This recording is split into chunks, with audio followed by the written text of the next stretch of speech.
Am I a bad mom? Quinn couldn't help but think to herself. Quinn shook off these thoughts and opened the door to her office to find her supervisor, Dr. Dean Crawford, waiting for her. Dr. Crawford? Quinn motioned towards the half-empty office. What is going on? Dr. Murphy, it's wonderful to see you again. But you have ruined my surprise. Dr. Crawford took Quinn by the arm and led her to the elevator. What surprise? I have a procedure later today that I need to prepare for. Of course, doctor. This surprise will take no time at all. I wanted to tell you about this earlier, but you had that rush of patients and we didn't get the cleaners here in time. In time for what? Quinn asked as Dr. Crawford pressed the button for the top floor, where all the executives and other supervisors, like him, had their offices. Quinn stepped off the elevator and onto the plushy carpet. Dr. Crawford led her to the corner office and opened the door with a dramatic flourish. Welcome to your new office, Dr. Murphy. The office was gorgeous, with lots of natural light from large windows and a plush office chair in front of a massive desk. Whoa, this is...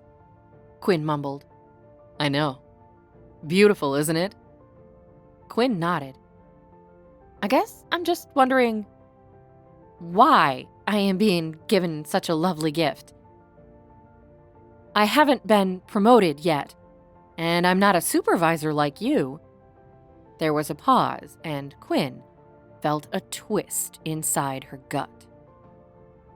No, but you are a wonderful and talented surgeon, and we want our doctors to be happy and relaxed here at Roosevelt Memorial, even if they are doing tedious paperwork. Quinn nodded, but she was unconvinced. This wouldn't be because I'm Fred Smith's fiancé, would it? Dr. Crawford froze. He forced a smile on his face. Of course not, Doctor. Mr. Smith is a wonderful benefactor of this hospital, but your work speaks for itself.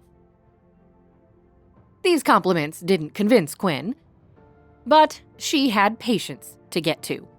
She needed to focus. Thank you, Dr. Crawford. I'm flattered. Later that day, after her rounds and once she was alone, Quinn sank into the plushy chair in her swanky new office until her cell phone vibrated across her desk. She looked at the call ID, but it was a blocked number. She ignored the call. Probably a spam caller, she thought. The phone rang again. Quinn forced herself to sit up and answer the phone. Dr. Murphy speaking. How may I help you? Quinn was so tired she could barely get the words out of her mouth. Quinn, it's Fred. I've been calling you all day, Fred snapped. Quinn sat up and looked at her phone, and there were over 20 missed calls. I was with patients. Are you okay? Did something happen? Have you had another seizure? Quinn rattled off every thought that bounced around her brain at that moment. She was worried about Fred. She was concerned about the kids. She was nervous about performing well at her job. She felt pulled in a million different directions. No, but I do have an emergency that I need your help with. What? Is someone else hurt? No. I will be by the hospital to pick you up in 10 minutes. Can you be ready for dinner by then? I guess, Quinn said. But what is going on, Fred? I'll explain in the car. Fred snapped and hung up. Quinn stared at the phone. 10 minutes later, driver up front nodded his cap to her from the front seat. She smiled back and waved. Fred sat beside her in an expensive black suit. He leaned forward to adjust his tie in the rearview mirror. That's what you're wearing? Would you have preferred my bloody scrubs instead? Quinn retorted. Fred held up his hands in surrender. You're right.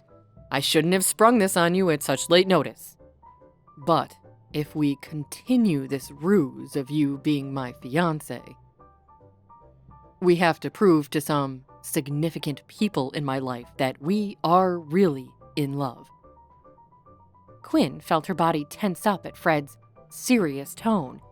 She watched him fidget with matching diamond cufflinks and tug at his freshly pressed shirt. She felt very underdressed next to him. "Who exactly are we meeting, Fred?" Quinn smoothed down the wrinkles in her dress pants. Fred glanced over at her. "We're going to meet my parents." Hi, I am Quinn. Want to know my battle? Then download the Pocket FM app and listen to the exciting episodes of A Mother's Battle now.